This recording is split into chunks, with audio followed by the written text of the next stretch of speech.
ক্ষীৰতে থাপিলো শংকৰ শিৰোমণি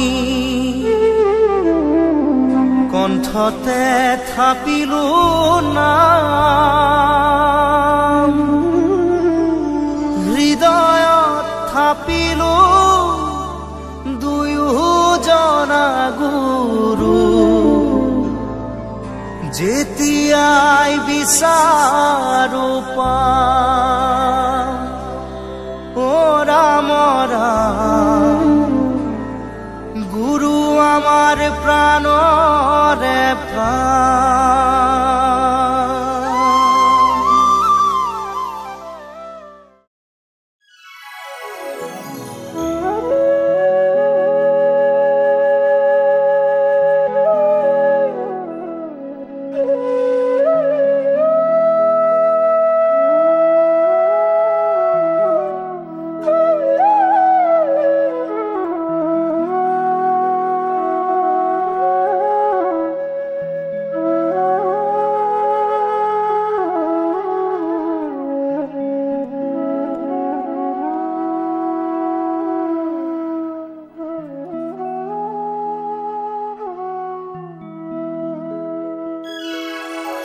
হৰি নাম ৰখে বৈকুণ্ঠ প্ৰকাশে হৰি নাম ৰখে বৈকুণ্ঠ প্ৰকাশে প্ৰেম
জয়তো আয় কবি জয় কৃষ্টি কেন্দ্র আমার লগন অর্জন শ্রদ্ধার আমার আমি এইখানতে আমার পটপাত্র ফলকে আমি কেইজনমান বরেণ্য ব্যক্তিক আমি এখনি গুৰুবস্তৰে সম্বৰ্ধনা জনাব বিচাৰিছো আমি তেখেতসকলক প্ৰথমে দেই আমি আমন্ত্ৰণ জনাইছো আমাৰ কৃষ্টি কেন্দ্ৰৰ পৰিচয় আপোনাক দেই সভাপতি মাননীয় শ্ৰীযুত বিপুল কলিতাদাৰ তেখেত আমাৰ মাজত আছে আৰু তেখেতৰ সম্বৰ্ধনা জনাব আমাৰ কৃষ্টি কেন্দ্ৰৰ উপসভাপতি মাননীয় শ্ৰীযুত ৰতন দত্ত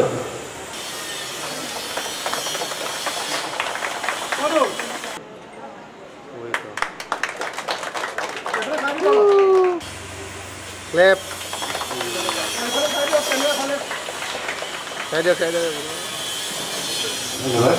ইয়াৰ পিছত আমি আমন্ত্ৰণ জনাইছো আমাৰ কৃষ্টি কেন্দ্ৰৰ যিভাগ আমাৰ নামঘৰ তথা গোটেই পৰিৱেশটো আমাৰ যি আমি আহিলে যাক আমি মাত লগাম আমাৰ কৃষ্টি কেন্দ্ৰৰ মূল ব্যক্তি বুলি ক'লেও ভুল নহয় যি আমাৰ 25 বছৰ অতিক্ৰম কৰি তেখেতৰ আমাৰ ৰূপালী জয়ন্তী পাৰ কৰিলে ইয়াতে গতিকে তেখেত হৈছে আমাৰ নামঘৰে দেউতা প্ৰতুল দত্তদেৱ আৰু তেখেতক আমি এখন গুৰু বস্ত্ৰৰ সম্বৰ্ধনা জনাবলৈ আমাৰ কৃষ্টি কেন্দ্ৰৰ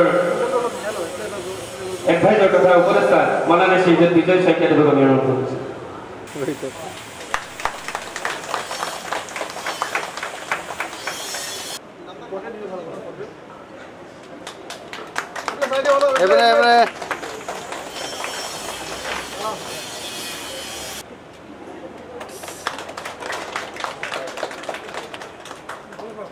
ধন্যবাদ আমি আমাৰ সম্মেলন অনুষ্ঠানে ইতিমধ্যে আমি সামৰণি মাৰিছোঁ ইয়াৰ পিছতে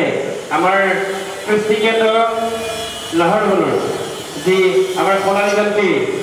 উদযাপনৰ বাবে আমি লগো আমি প্ৰস্তুত কৰিছোঁ সেই লগো ইতিমধ্যে আমাৰ উদ্বোধনী হৈছে এই লগো আমাৰ সভাপতি মহোদয়ক প্ৰদান কৰিবৰ কাৰণে কৃষ্টি কেন্দ্ৰৰ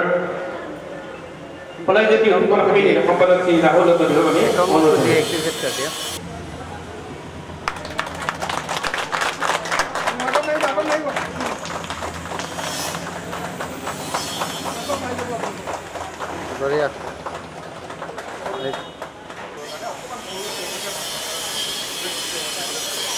কৃষ্টি কেন্দ্ৰ নামঘৰ নামঘৰ নহয় জানো নামঘৰ হৈছে অসমীয়া কৃষ্টি সংস্কৃতিৰ প্ৰাণ কেন্দ্ৰ কিন্তু আমাৰ অসমীয়া কৃষ্টি সকলে কথাটো গুৰুত্বপূৰ্ণ কৃষি প্ৰধান তথাপিও মহাপুৰুষ শ্ৰীমন্ত শংকৰদেৱ আৰু শ্ৰী মাধৱদেৱৰ দ্বাৰা সৃষ্ট যি নৱবৈষ্ণৱ ধৰ্ম আমাক প্ৰচাৰ কৰি হৈ গ'ল আমাৰ কৃষ্টিৰ প্ৰতি ফিৰাই ফিৰাই প্ৰবাহমান সেইকাৰণে কৃষ্টি কেন্দ্ৰ আৰু এই নামটো দিয়াৰো ইয়াৰ এটা গুৰুত্ব আছে এই কথাটো মই অলপ চমুকে কম আপোনালোকক কিয়নো এই কথাটো নতুন সদস্যসকলে বহুতে নাজানে আৰু এই কথাটো ওলাইছিলোঁ মানে মাজতে নাম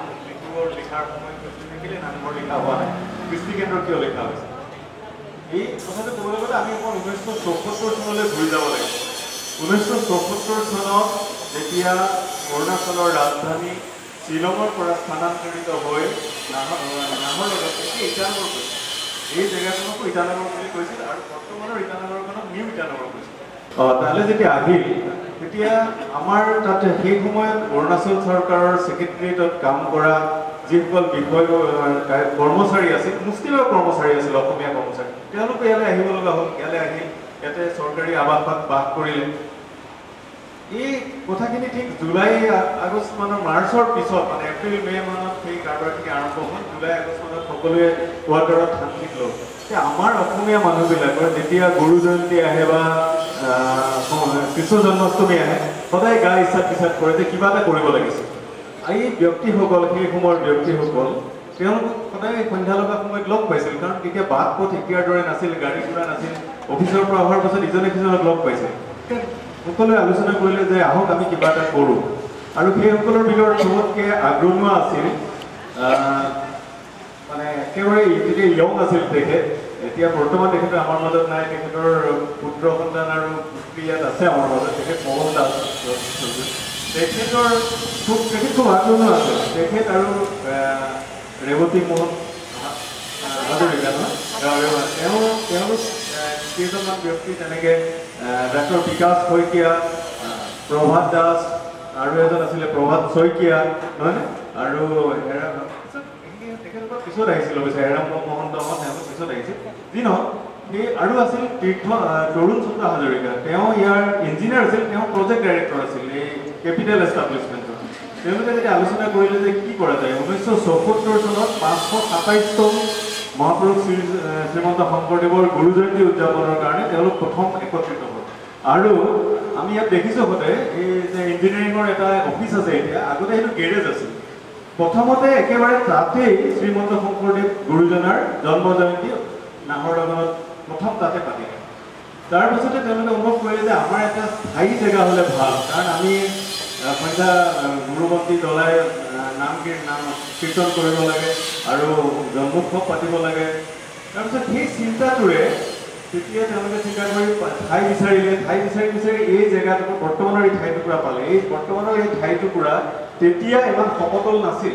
এটুকুৰা ওখ চবৰ জেগা আছিল মই শুনা কথা দেই এইটো মই সেই সময়ত নাছিলোঁ কিন্তু মোক পুৰণা যিসকল সদস্য আছে আমাৰ ডেলিগুৰুতে জানে মোক যিখিনি কথা কৈ গৈছিল সেইখিনি কথা মই কৈছোঁ আচলতে বেট আছিল ইয়াত বেতনি আছিল বেতনি কাটি তেওঁলোকে হাতী কাটি জেগা অকণমান উলিয়ালে আৰু চৰকাৰক আবেদন জনালে চৰকাৰে ক'লে যে ঠিক আছে হ'ব তোমালোকে ইয়াত আৰম্ভ কৰা কামটো কাৰণ তৰুণ চন্দ্ৰ হাজৰিকা আছিল প্ৰজেক্ট ডাইৰেক্টৰ কেপিটেল এষ্টাব্লিছমেণ্টৰ তেখেত থকাৰ কাৰণে সুবিধা হ'ল লগে লগে ইয়াত এইবিলাক বেলেগ কোনো অনুষ্ঠান ইয়াত নাছিল এটুকুৰা হাবিয়নী জেগা আছে তাতে এটা খেৰ বাঁহৰ কৌপাতেৰে এটা সৰু নামঘৰ সাজিলে চবেই মানে শাৰীৰিক পৰিশ্ৰম কৰি শ্ৰম দান কৰি অফিচৰ পৰা আহি সকলোৱে হাবি কাটে বেত কাটে মোক পূৰ্ণকান্ত নাথ আছিলে পৌল কলনীত এতিয়া নাই বৰ্তমান তেখেতে মোক কৈছিল যে বেত কাটি পেলাই পিঠিত তেওঁলোকৰ কান্ধত কি কেনেকৈ হৈছিল বেতবিলাকত কাঁইট আছিল আৰু কুটকুৰা গছ আছিল বোলে এই কুটকুৰা গছ আপোনালোকে জানে যে কাঁইটে বিহুতে কিমান বিষায় কিমান কষ্টৰে তেওঁলোকে হাবিখন চাফা কৰি ইয়াত এটুকুৰা নামঘৰ মণিকূট আৰু খেৰ বাঁহৰ এটা নামঘৰ প্ৰতিষ্ঠা কৰিলে আৰু এই নামঘৰত প্ৰথম অনুষ্ঠানটো হৈছিলে 1975 চনৰ মাঘ বিহু 1975 চনৰ মাঘ বিহু প্ৰথম ৰাজহুৱা অনুষ্ঠান হৈছিল ইয়াত ৰাজহুৱা তেওঁলোকে পাতিছিল সেই সময়ত আৰু এই নামঘৰটো উদ্বোধন কৰিছিলে সেই সময়ৰ অৰুণাচলৰ চিফ মিনিষ্টাৰ প্ৰেমকান্ত থুংবানে তাৰপিছতে কি হ'ল সেই সময়ত যিখন আসন প্ৰতিষ্ঠা কৰা হ'ল কিছু দুষ্কৃতিকাৰীয়ে সন্ধ্যা সেই আসনভাগ ধ্বংস কৰিলে সকলোৰে মনত বহুত দুখ লাগিল তাৰপিছতে সেই সময়ৰ অৰুণাচলৰ লেফটেনেণ্ট গভৰ্ণৰ কে ৰাজাৰ যিজন সচিব আছিল তেখেতো এজন অসমীয়া মানুহ আছিল খুব বিদ্বান ব্যক্তি ত্ৰৈলোক্যনাথ খাউণ্ডে আসনভাগ আগবঢ়াইছিল আৰু 6 এপ্ৰিল 1975 চনত ইয়াত আসন পুনৰ প্ৰতিষ্ঠা কৰা হ'ল আৰু 1975 চনৰ 528তম শ্ৰীমন্ত শংকৰদেৱৰ গুৰু জয়ন্তী ইয়াত আনুষ্ঠানিকভাৱে পতা হ'ল আৰু তালৈ মুখ্য অতিথি হিচাপে আহিছিল সেই সময়ৰ অৰুণাচলৰ লেফটেনেণ্ট গভৰ্ণৰ কে ৰাজা আৰু কে ৰাজাই তেখেতৰ ভাষণত মানে অসমীয়া সংস্কৃতি কেনেকৈ নামঘৰৰ লগত ওতঃপ্ৰোত সেই কথাটো প্ৰকাশ কৰি তেখেতে ক'লে যে তোমালোকে নামঘৰৰ নামটো কৃষ্টি কেন্দ্ৰ নামৰ লগত ৰাখা তেওঁৰ প্ৰস্তাৱ আছিল এইটো তেওঁ ভাষণ প্ৰসংগত ক'লে আৰু তেতিয়া সকলো ৰাইজে সেই কথাটো একচেপ্ট কৰিলে আৰু সেইধৰণে চৰকাৰী পঞ্জীয়নো কৰা হ'ল আৰু তেতিয়াৰ পৰা আমাৰ এই নামঘৰ ভাগৰ নাম কৃষ্টি কেন্দ্ৰ নামৰ লগত হ'ল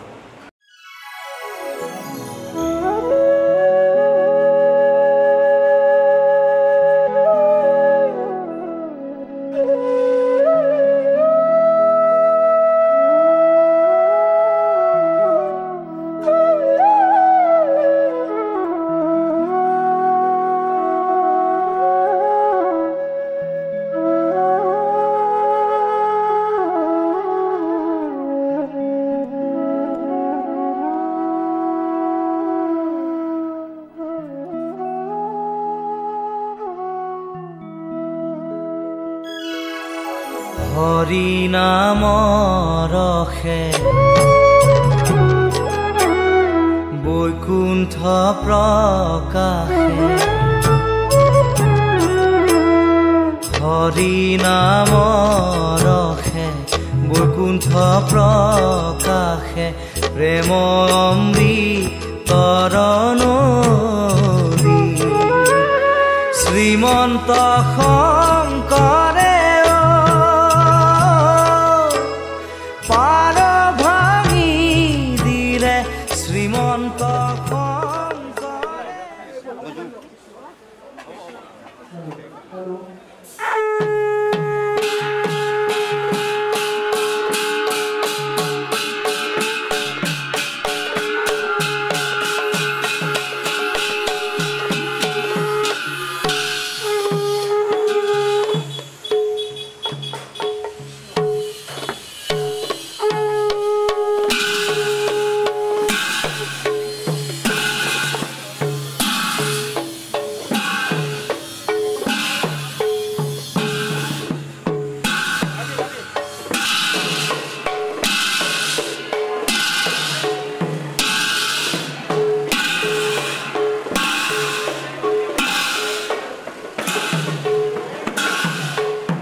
হৰি নামে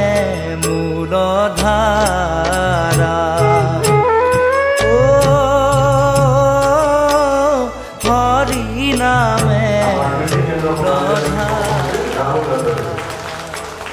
আৰু এই স্মাৰক সোণালী জয়ন্তী স্মাৰক আমি এটা অৰ্পণ কৰিব লৈছোঁ গৌৰৱোজ্জ্বল 50 বছৰৰ এটা স্মাৰক আমাৰ মাজত আৰু এজন অতিথি উপস্থিত আছে ভাৰ্গৱ শ্ৰীমান ভাৰ্গৱ বৰা তেখেতকো আমি এখনি গুৰুমন্ত্ৰৰে শ্ৰদ্ধা আৰু সন্মান জনাব বিচাৰিছোঁ তেখেতকো সন্মান জনাব আমাৰ সাংস্কৃতিক সম্পাদক মহানন্দ দেৱতা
So